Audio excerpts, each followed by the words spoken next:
Lors de notre dîner d'anniversaire de famille, mon père s'est penché en avant, une serviette encore à la main. Dis-moi, Lucie, a-t-il dit, les 200 000 $ que je t'ai donnés. Qu'en as-tu fait? La pièce s'est figée. Les fourchettes sont restées en l'air. Le sourire de ma mère s'est fissuré et le visage de mon frère s'est vidé de toute couleur. Mon pouce est emballé, mais je n'ai pas bronché. Quel argent, ai-je demandé, en gardant ma voix calme. Le lustre bourdonnait au-dessus de nous, le seul bruit entre nous. Je les ai regardés, l'un coupable, l'autre terrifié. J'ai pris mon téléphone, j'ai ouvert un dossier et je l'ai fait glisser sur la table. Les yeux de mon père s'écarquillèrent. Il ne s'attendait pas à voir ça. La veille du dîner, j'étais encore dans mon appartement de Seattle, entouré d'échantillons de tissus et d'ébauches de briefs marketing. Ma vie là-bas était simple, prévisible, calme de la meilleure des manières. Je l'avais construite à partir de rien, mon propre appartement, ma propre carrière, sans faveur, sans aide.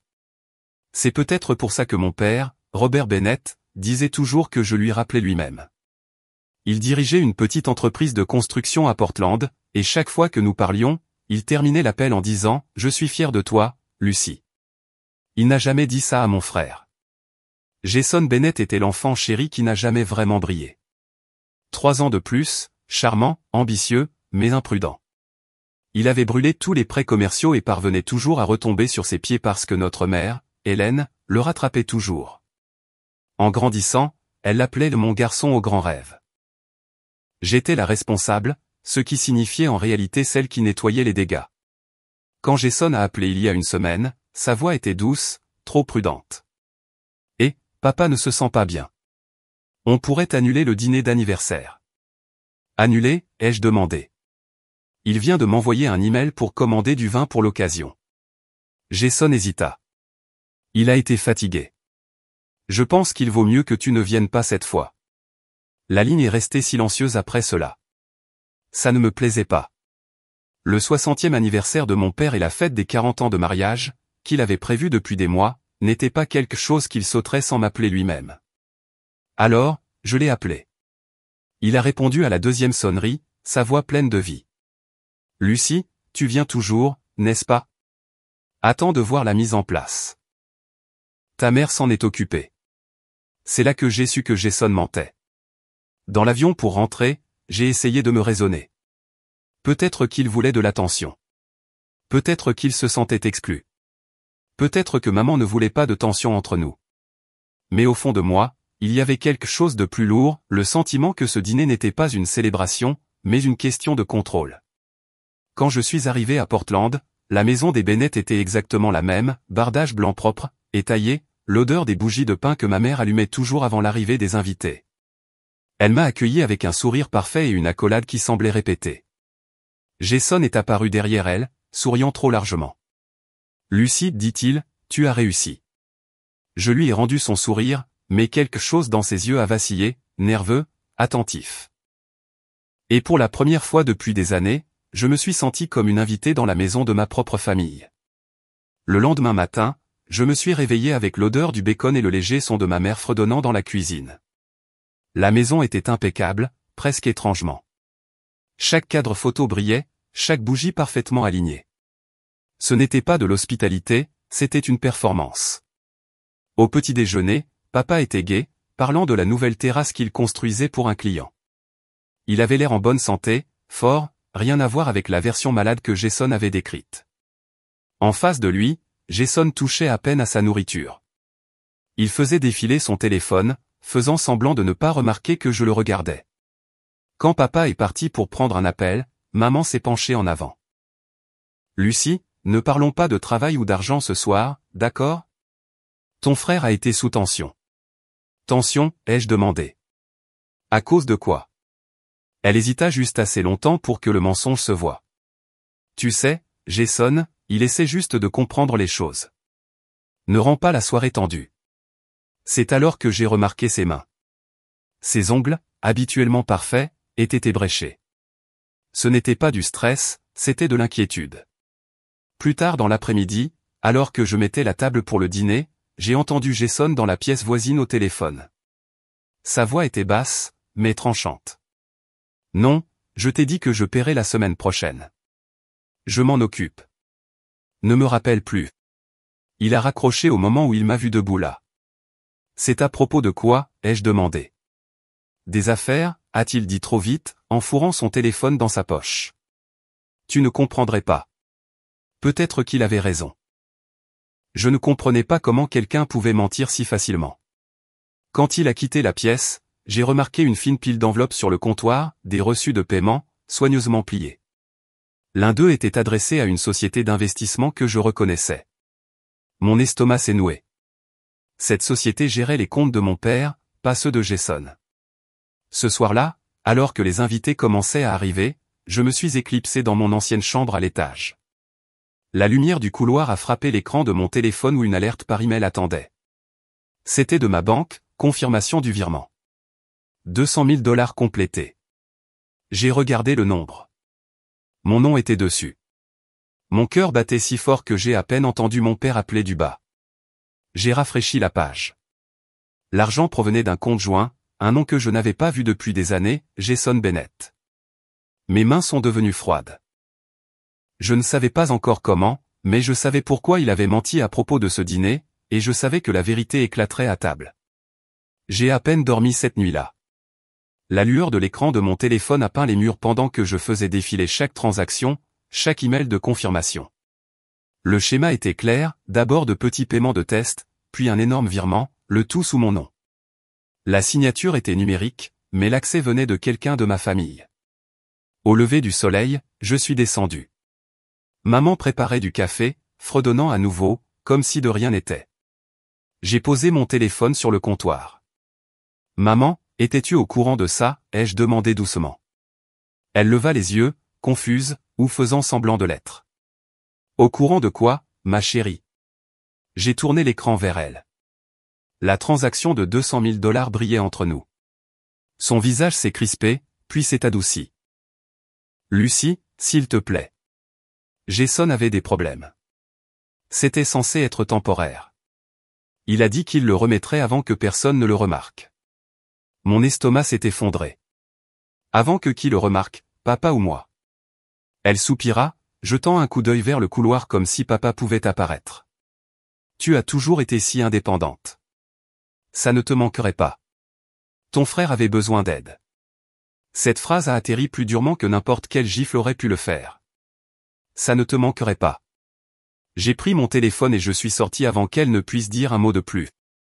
Je suis allé rejoindre tante Marjorie, la seule personne de cette famille qui n'a jamais eu de favori. Son restaurant sentait le pain grillé brûlé et le café, réconfortant dans son honnêteté. Marjorie n'a même pas eu l'air surprise quand je lui ai raconté. Je m'en doutais, dit-elle, en faisant glisser un dossier sur la table. Il est venu ici le mois dernier se vanter d'une affaire d'investissement, a payé le déjeuner avec des billets de 100 $. J'ai gardé les reçus. À l'intérieur se trouvaient des paiements, des montres, des réservations d'hôtels, des achats de luxe, tous datés de la même semaine où l'argent a disparu. J'ai pris des photos de tout, je les ai envoyées à Caroline Ross, l'avocate de papa et une vieille amie de l'université. Elle a appelé en quelques minutes. Lucie, ce n'est pas un malentendu. C'est une fraude financière. Si ton père pense que c'est toi qui l'as pris, tu dois blanchir ton nom rapidement. Je ne le confronte pas encore, ai-je dit. Pas tant qu'ils ne sont pas tous les deux dans la même pièce. Caroline fit une pause. Alors assure-toi d'avoir des preuves prêtes. J'ai souri, une sorte de calme amer m'envahissant. J'en ai déjà. Ce soir-là, pendant que maman mettait la table et que Jason versait le vin, je me suis assise à l'extrémité, mon téléphone reposant à côté de mon assiette, le même dossier que je vous avais montré au début. Ce dossier était prêt, et moi aussi. Le dîner a commencé comme toutes les autres célébrations familiales, trop de vin, trop de rires polis et juste assez de tension pour s'étouffer. Le lustre au-dessus de la table projetait une douce lumière dorée sur un festin que ma mère avait organisé comme une page de magazine, saumon rôti, tarte au citron, couvert si poli qu'il reflétait nos visages. Papa avait l'air sincèrement heureux. Ses joues étaient roses, son rire fort, ses yeux doux quand il se posait sur moi. Lucie, dit-il, en me versant un verre, je n'arrive toujours pas à croire que tu as pris l'avion juste pour ça. J'ai souri, forçant les mots à franchir la boule dans ma gorge. Je ne manquerais ça pour rien au monde. Jason était assis en face de moi, tapant son pouce contre la table, son sourire trop large, trop brillant. De temps en temps, il jetait un coup d'œil à maman, et elle lui faisait un petit signe de tête comme si elle gardait le rythme dans une sorte de rythme secret tacite. Pendant 1 heure, on se serait presque cru normaux. Des histoires sur l'entreprise de papa, Marjorie le taquinant à propos de ses nouveaux cheveux gris. J'ai failli me laisser croire que le pire était derrière moi. Mais le mensonge était assis entre nous, lourd et attendant. Puis papa s'est penché en avant, une serviette encore à la main, sa voix calme et délibérée. « Dis-moi, Lucie, a-t-il dit. Les 200 000 $ que je t'ai donnés, qu'en as-tu fait ?» Le rire s'est éteint en plein vol. La pièce s'est figée. Les fourchettes ont plané. Mon cœur s'est cogné une fois contre mes côtes, puis s'est arrêté. « Quoi ?» ai-je murmuré. Il n'a pas cligné des yeux. Les 200 000.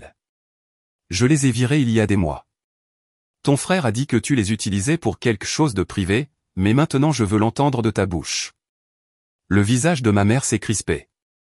La main de Jason s'est serrée autour de son verre de vin. J'ai avalé, sentant la chaleur monter dans mon cou. Quoi? 200 000 $? Silence. Le lustre bourdonnait au-dessus de nous, le bruit de son léger bourdonnement soudainement assourdissant. Puis Jason a ri, trop fort, trop forcé. Allez, papa. Lucie a probablement oublié. Elle a tellement de choses à faire à Seattle. Le regard de papa s'est tourné vers lui. Oublié? 200 000 $, ce n'est pas de l'argent de poche. Le sourire de Jason a vacillé. Je sentais tous les invités nous observer, faisant semblant de ne pas écouter. Même tante Marjorie s'est arrêtée en plein milieu de sa gorgée, ses yeux se plissant. Je n'ai jamais reçu cet argent, ai-je dit, stabilisant enfin ma voix. Si tu l'as envoyé, je n'en ai pas vu la couleur. Les sourcils de papa se sont froncés. J'ai la confirmation, Lucie. Le même compte que tu as utilisé pour le fonds de l'entreprise. C'était ton nom. J'ai pris une lente inspiration, forçant le calme sur la tempête dans ma poitrine. Alors peut-être que tu devrais regarder de plus près qui d'autre y avait accès. Maman s'est raidie. Robert, pas ici. Il s'est tourné vers elle, confus. Pourquoi pas? S'il y a un problème, nous pouvons le résoudre. Jason a posé sa fourchette, le cliquetis vif dans le silence. Papa, ce n'est pas grave. Je peux expliquer. Expliquer quoi, ai-je demandé, le coupant. Mes yeux se sont verrouillés sur les siens. Le virement que tu as fait en utilisant mon nom, ou les notes d'hôtel qui sont arrivées juste après? Il s'est figé. Papa s'est tourné brusquement vers moi. De quoi parles-tu?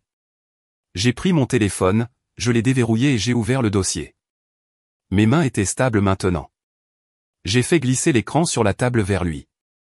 Voici, chaque transaction, le même compte, le même horodatage, mais autorisé depuis l'adresse IP de Jason. Les reçus, les paiements, même des captures d'écran de ses appels avec la société d'investissement. Papa a fait défiler, son visage se vidant de toutes couleurs. Jason, tu as fait ça. La voix de Jason s'est brisée. Papa, s'il te plaît. Ce n'est pas ce que tu crois. J'ai juste. Je l'ai emprunté. J'allais le rembourser. Emprunter? La voix de mon père s'est élevée, tranchante et froide. Tu as falsifié l'accès de ta sœur et tu lui as volé son argent. Maman s'est levée brusquement de sa chaise. Robert, arrête de crier. Il a fait une erreur. Une erreur, a rétorqué papa. Hélène, tu étais au courant. Elle a hésité, les larmes aux yeux. Il se noyait dans les dettes, Robert. Je pensais que si Lucie ne le découvrait jamais, personne ne serait blessé. J'ai ri, leçon amère. Tu pensais que je ne le découvrirais jamais. Tu as signé mon nom. Tu l'as laissé tout prendre. Jason s'est levé, les mains tremblantes. J'étais désespéré, Lucie. Je ne voulais rien gâcher. Assez désespéré pour laisser papa m'accuser de vol? Ma voix s'est brisée. Tu es resté assis là et tu m'as regardé me faire humilier pour quelque chose que tu as fait. Les invités étaient silencieux maintenant. Plus de bavardage, plus de verres qui s'entrechoquent, juste le bruit de mon père qui respire lentement et furieusement. Il s'est tourné vers ma mère. Vous avez planifié ça à deux. Robert, s'il te plaît, a-t-elle murmuré. C'était pour notre famille. Il a claqué sa main contre la table, les assiettes tremblant. Non, Hélène. La famille ne ment pas. La famille ne vole pas. La voix de Jason a diminué. Papa, ne fais pas ça. On peut arranger ça. Papa a sorti son téléphone. Tu as raison. On peut. Il a composé sans hésitation. Oui, je dois signaler un vol. 200 000 $. Le cri de ma mère a été instantané. Robert, arrête. Ne lui fais pas ça. Il ne l'a même pas regardé. Il s'est fait ça à lui-même. Jason s'est affaissé sur sa chaise, ses mains sur son visage. Les lumières ont vacillé, le bourdonnement du lustre se transformant en un doux ronronnement électrique. Je suis resté assise tranquillement, mon pouls stable. 30 minutes plus tard, la police est arrivée. Leurs lampes de poche ont traversé le verre, des lumières rouges et bleues tournoyant à travers la fenêtre.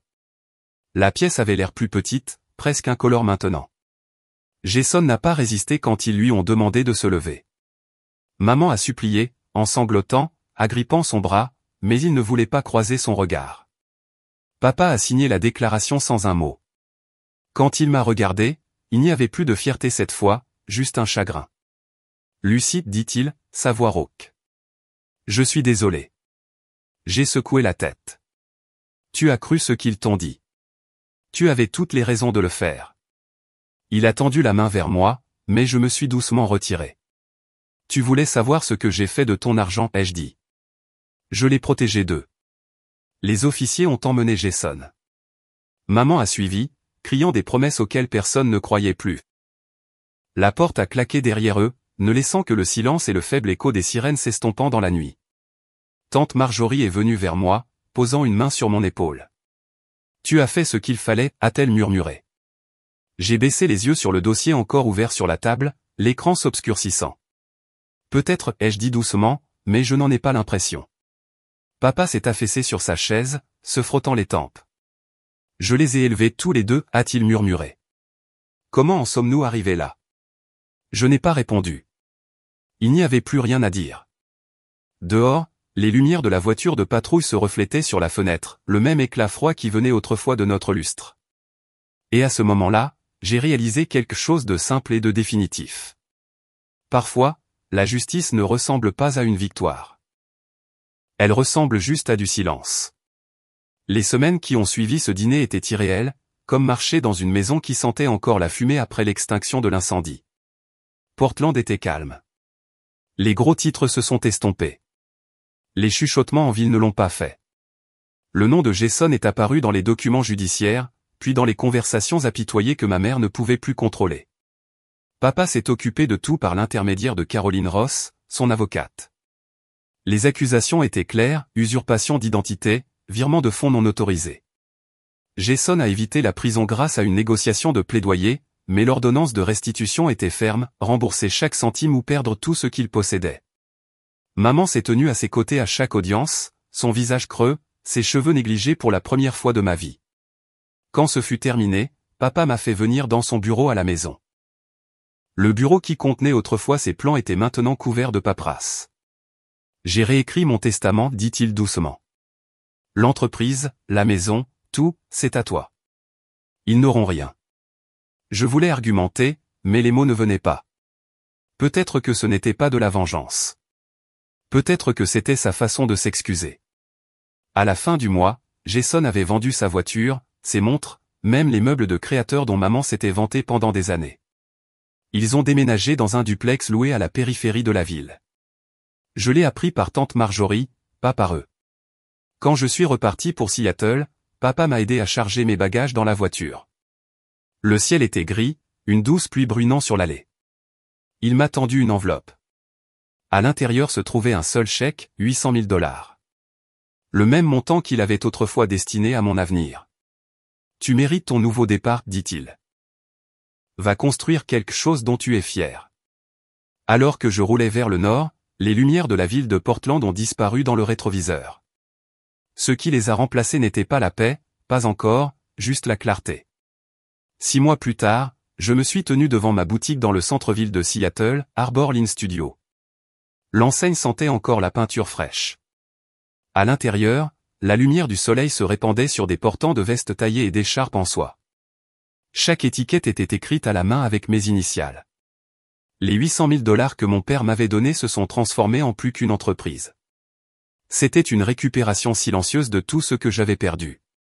Papa vient parfois, apportant du café et ce même sourire fier et à moitié qu'il me donnait quand j'étais petite.